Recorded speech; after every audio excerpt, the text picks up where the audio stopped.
Okay, so what is motivation? Raise your hand, those who say that motivation is synonymous with willpower. Raise your hand. Raise your hand, those who think that it's not synonymous with willpower. Okay, you're right. It's not synonymous with willpower. Willpower, it's a thought. I want this. Motivation, it's an emotion. So, motivation, is it the A sequence? Those who think it's the A? Those who think it's the B sequence? Those who think it's the C sequence? Those who think it's the D sequence? So those who don't think at all. So you've got the right answer. So motivation is an emotion, something that you feel. You don't have to use willpower. I'm motivated. I've got that feeling inside of me that will make me accomplish things. It's automatic.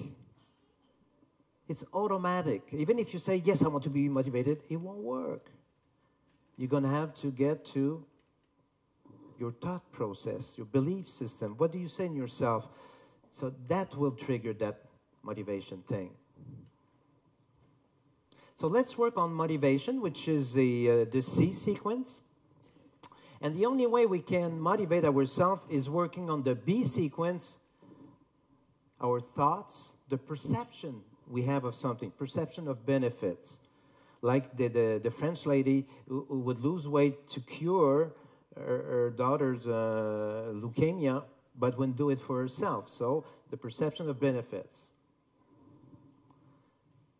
One thing, when we think about motivation, which is very interesting, is good behaviors, exercising, eating properly, following your diet, whatever you do correctly, and negative, bad behavior, drinking too much, overeating, drug addiction, all the other addiction.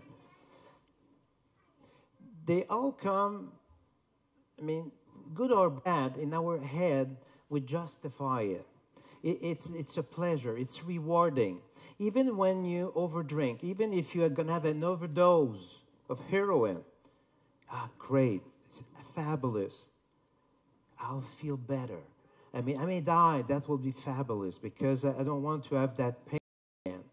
So in our heads, we have a little demon and a little angel. So angels and demon, it starts on the 14th of May this week. I saw it just when I was having lunch before coming here. Those of you who have read the book Angels and Demons by Dan Brown. Not yet? Well, it's an interesting book. Good, okay. So, but we have, and have you just checked, do you see the little demon correctly? He's smiling, that guy. He's smiling.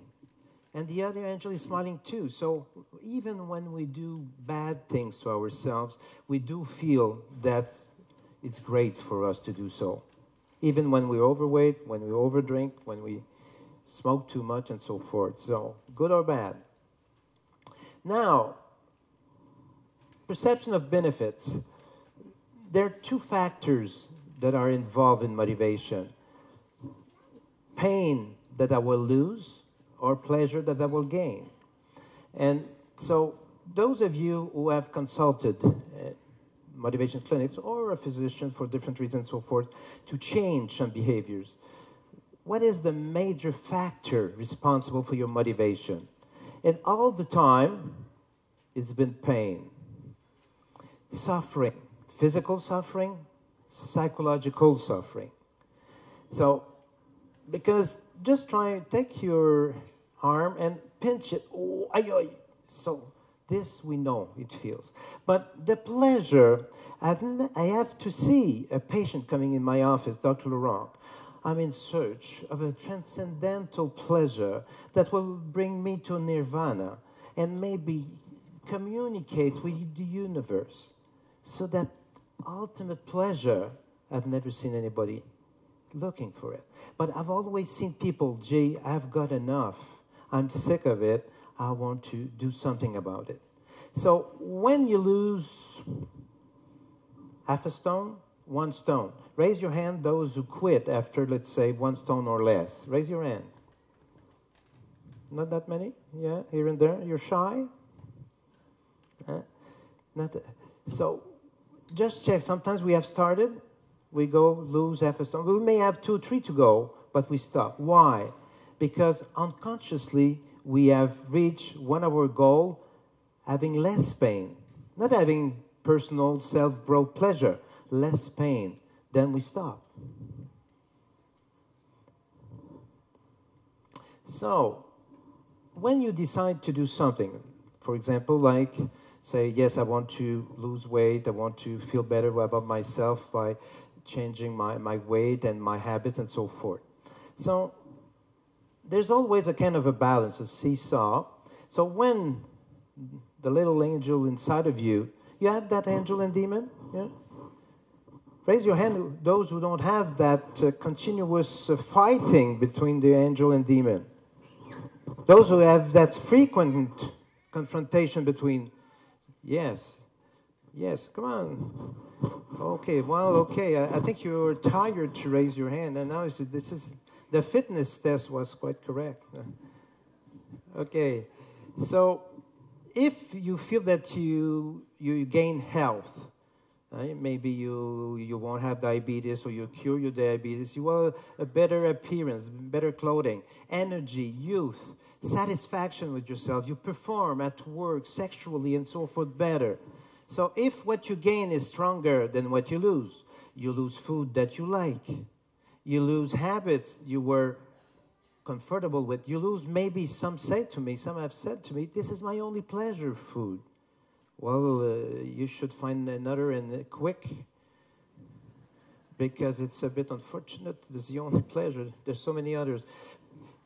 Use your protection, maybe sexual protection. I don't want to have any other man or woman in my life because I've been hurt or whatever, and so forth. So I've lost my protection, and I lose my way of compensating that emotional void that I feel. And so I lose that. So if you feel that with that side of your brain, that this is more important, you're going to go and follow the diet. But on the opposite, and this always the same reasons, but the perception between the angel and the demons inside of you, if you feel that you're losing, the fact that losing food, that you love, habits, the only pleasure, compensation, protection. So if you feel that you'll be miserable because you'll believe that guy here, so then you won't do it. You'll stay as you are. So are our thoughts?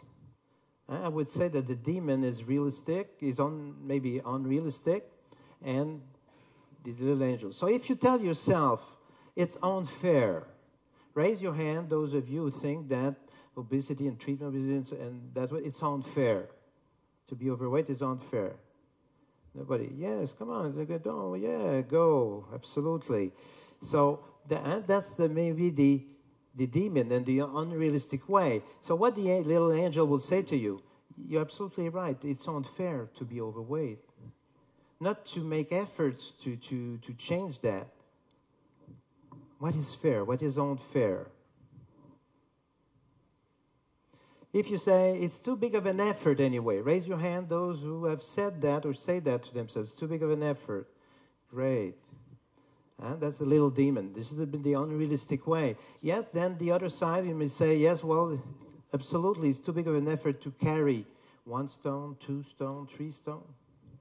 Jerry Ryan, some of you have listened yesterday to the Jerry Ryan radio show?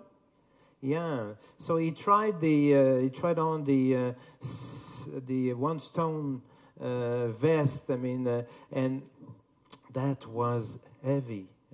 So those of you who have listened to him, well, he couldn't believe how heavy it was to carry 14 pounds on his shoulder. So imagine 2, 3, 4, and 11 stone. So understanding what's very unrealistic, it's not a life to deprive myself of all the pleasure in life. Raise your hand, those who have thought like, yeah, good, it's not a life. You're right.